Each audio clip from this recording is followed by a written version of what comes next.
मेरा आत्मवंदन, प्रणाम, नमस्कार।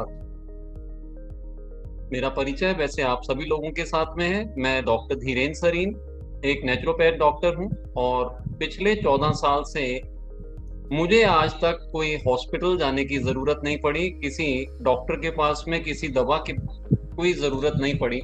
इससे पहले मैं भी आप ही की तरह से एक लाइफ व्यतीत कर रहा था, जहाँ पे जूझ रहा था। चलिए आइए हम लोग जरूर उसके बारे में भी आपको बताएंगे कि किस तरह से कठिनाइयों से बाहर निकला जा सकता है। सही अगर आपको मायने में कहें तो आर्ट ऑफ लिविंग आनी जरूरी है। हम बहुत सारे खेलों के बारे में जानते हैं, फुटबॉल का खेल है या क्रिकेट का खेल है। कई लोग उसमें खेलने के लिए उतरते हैं और कुछ लोग बाहर बैठ करके, पेविलियन में बैठ करके देखने का काम करते हैं। तो जो लोग देख रहे हैं उन लोगों को खेलना अभी पूरे से आता नहीं है। कहीं बॉल आके पैर में लग गई और पैर की हड्डी टूट गई। यू नो, जिसको खेलना आता है वो ही जानता है कि कैसे करना है। हर एक खेल के अपने नियम हैं, वैसे ही जिंदगी को जीने के भी अपने नियम हैं। इन नियमों का कोई भी उल्लंघन करता है तो उसे कहीं ना कहीं पे दुख जीवन में अपने आप मिलने लगता है। और फिर हम लोग कह देते हैं कि पता नहीं क्यों परमात्मा ने मुझे ही ऐसा, वाई मी, मेरे साथ ही ऐसा क्यों हो रहा है। आप अपनी जवाबदारी लेने के लिए तैयार नहीं हैं, पूरी दुनिया की जवाबदारी उठाने के लिए तैयार हैं। अपने बच्चों की जवाबदारी, अपनी वाइफ की, अपने हस्बैंड की, अपने माँ बाप की, अपने हर एक ऑफिस की, अपने कर्मचारियों की, यहाँ तक कि अपने सर्वेंट्स की भी आपको बहुत पड़ी है, अपने घर की। अभी देखिए, कल की ही बात है, मेरी बात चल रही थी। मैडम ने कहा कि मैं थोड़ा टाइम नहीं मिलता है, बिजी रहती हूँ, इसलिए मेडिटेशन में अब नहीं आ पाती हूँ। तो मैंने कहा अपने लिए टाइम नहीं मिलता है? You don't have time for yourself? थोड़ा सा हमें समझना पड़ेगा। हम बहुत पढ़े लिखे हैं, हम हर एक चीज के लिए समय निकालने के लिए तैयार हैं, और अपने शरीर के लिए, अपने लिए हमारे पास में समय नहीं है। मेरा सवाल, हमारे जीवन का उद्देश्य क्या है? What is the purpose of our life? हमारी जिंदगी का पर्पज क्या है? What is the purpose of our life? सुख पाने के लिए, एक्सपीरियंस करने आए हैं, और लर्निंग, सीखने के लिए आए हैं, इवोल्यूशन के लिए आए हैं। इवॉल्व होकर के एक ऐसी स्थिति परिस्थिति आ जाए, कैसी भी स्थिति परिस्थिति आ जाए, हम हमेशा सुखी ही रहेंगे। हम कभी भी विचलित नहीं होंगे। कितनी भी बड़ी चुनौती आ जाए, we will be always ready to face it. आपको एक छोटी सी बात मैं पहले बताऊंगा और इस चीज का जवाब भी दूंगा। पुरानी कहानी है, शायद आप लोगों ने सुनी भी हो। एक बार कृष्ण और बलराम जंगल से गुजर रहे थे, रात का टाइम था, और कृष्ण ने बलराम से कहा, देखो मैं कुछ समय के लिए सोऊंगा, तुम रखवाली करना, कोई आ जाए तो बचाने का काम आप करना, और फिर उसके बाद में 2 घंटे बाद आप मुझे उठा देना, मैं रखवाली करूंगा, आप सो जाना। बलराम, दाऊद ने कहा ओके ठीक है। कृष्ण सो गए और बलराम वहां पे टहलने लगे, देखने लगे कोई आ तो नहीं रहा है। इतने में एक मॉन्स्टर आ गया, एक दानव आ गया, और जोर से उसने कहा, दहाड़ना शुरू किया। उसकी दहाड़ने की आवाज को सुन के बलराम डर गया, डर गया, और वो सिकुड़ने लगा, छोटा होने लगा।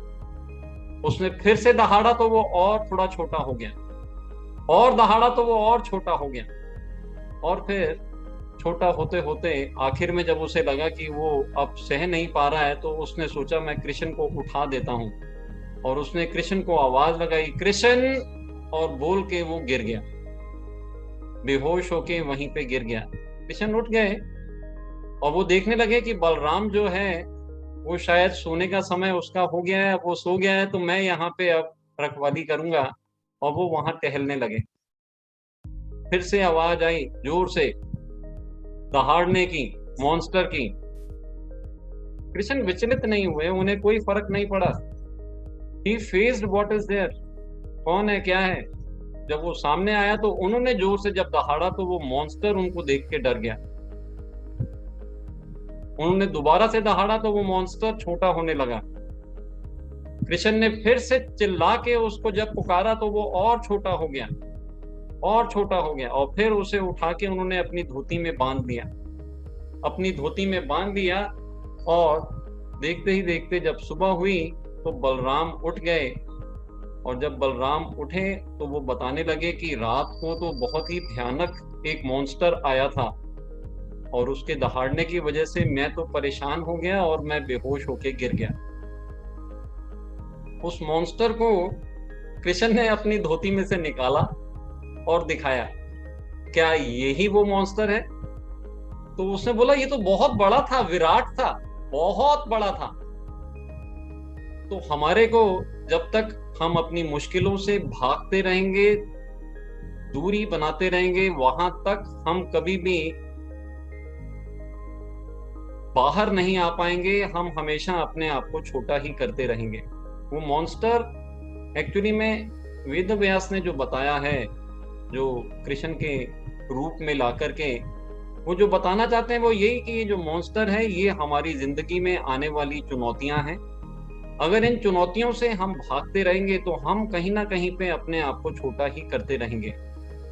हमें अपनी जिंदगी में सीखने की जरूरत है, इवॉल्व करने की जरूरत है, और वो तभी होगा जब हम इन चुनौतियों के सामने अड़ के खड़े हो जाएं कि ये क्यों मेरे सामने में आया है, इसे मेरे को कैसे परास्त करना है।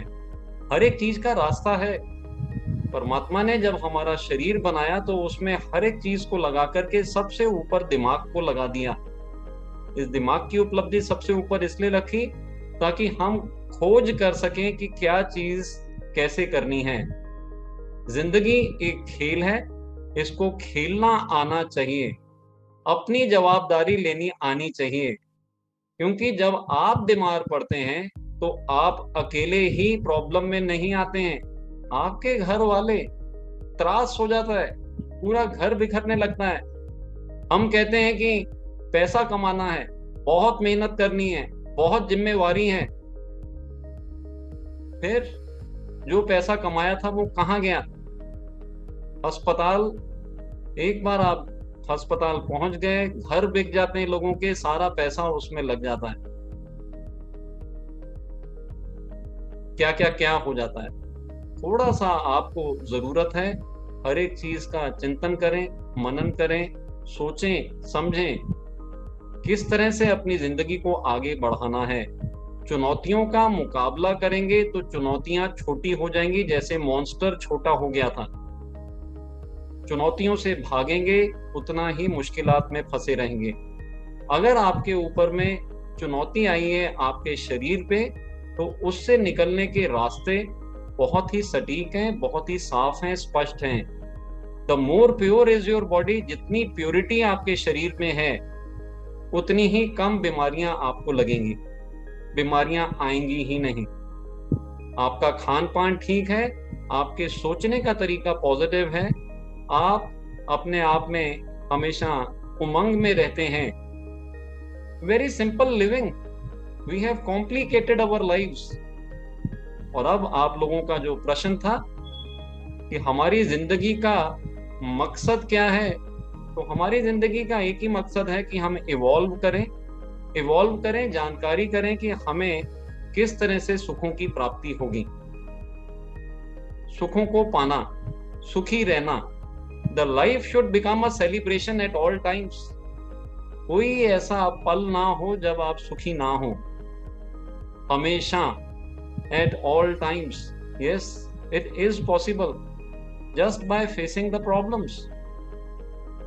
आप देखिए, वैसे भी सुखों की कामना, हम जो भी चीजें चाहते हैं अपनी जिंदगी में, अगर हम पूरी की पूरी नोट पैड भी लिख दें तो उसमें 5 सुख नजर आएंगे, जिसमें सबसे पहले है निरोगी काया, हमारा शरीर का सुख।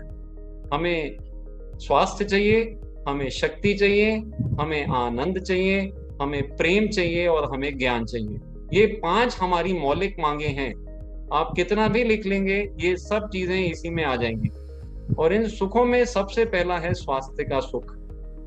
और कहीं पे हम इससे ही भाग रहे हैं, इसी से हम लोग भागते चले जा रहे हैं। कहाँ भाग रहे हैं, किस दिशा में भाग रहे हैं, थोड़ा वो भी जांच के देखेंगे। आज रिसर्च चल रही है, बढ़िया में बढ़िया दवाइयां बनाई जा रही हैं, ज्यादा में ज्यादा हॉस्पिटल्स बनाए जा रहे हैं, डॉक्टर्स की पढ़ाई बढ़ती जा रही है, आए दिन डॉक्टर बनते जा रहे हैं। तो क्या देखते हैं, 10 साल में अगर अस्पताल दुगने हो गए और डॉक्टर जो है वो 3 गुने हो गए, बीमारियां 4 गुना बढ़ गई हैं। अस्पताल में बेड नहीं है, ऑक्सीजन के बॉटल्स कम पड़ रहे हैं, बीमारियां और भी ज्यादा बढ़ रही हैं। तो फिर कहीं ना कहीं पे रुक जाएं, थम जाएं, सोचें कि क्या हमारी दिशा में कोई परिवर्तन लाने की जरूरत है। परमात्मा ने दिमाग यहाँ लगाया है। भेड़ चाल से जो सब कर रहे हैं, तो सबके घर में कोई ना कोई बीमार है, दवाइयां चल रही हैं, डॉक्टर चल रहे हैं, अस्पताल का आना जाना चल रहा है। आपको अपना खुद का दिमाग लगाना पड़ेगा, खुद से देखना पड़ेगा कि क्या रास्ता है। It is very very important to understand the basics, कि किस तरह से एक ऐसा साइंटिफिक और स्पिरिचुअल रास्ता है। साइंस मैंने इसलिए कहा कि साइंस को मद्देनजर रखते हुए और स्पिरिचुअलिटी को, क्योंकि हमारा मन एक बहुत बड़ा रोल प्ले करता है। हमारा मन हमारे शरीर को चलाता है। अगर हम अपने मन को समझें, अगर हम अपने मन को समझ करके ठीक तरह से प्रयोग करें, तो हमारा जो बीमारी है उसको हम निपट सकते हैं, उसे हम ठीक कर सकते हैं। We can definitely do anything and everything.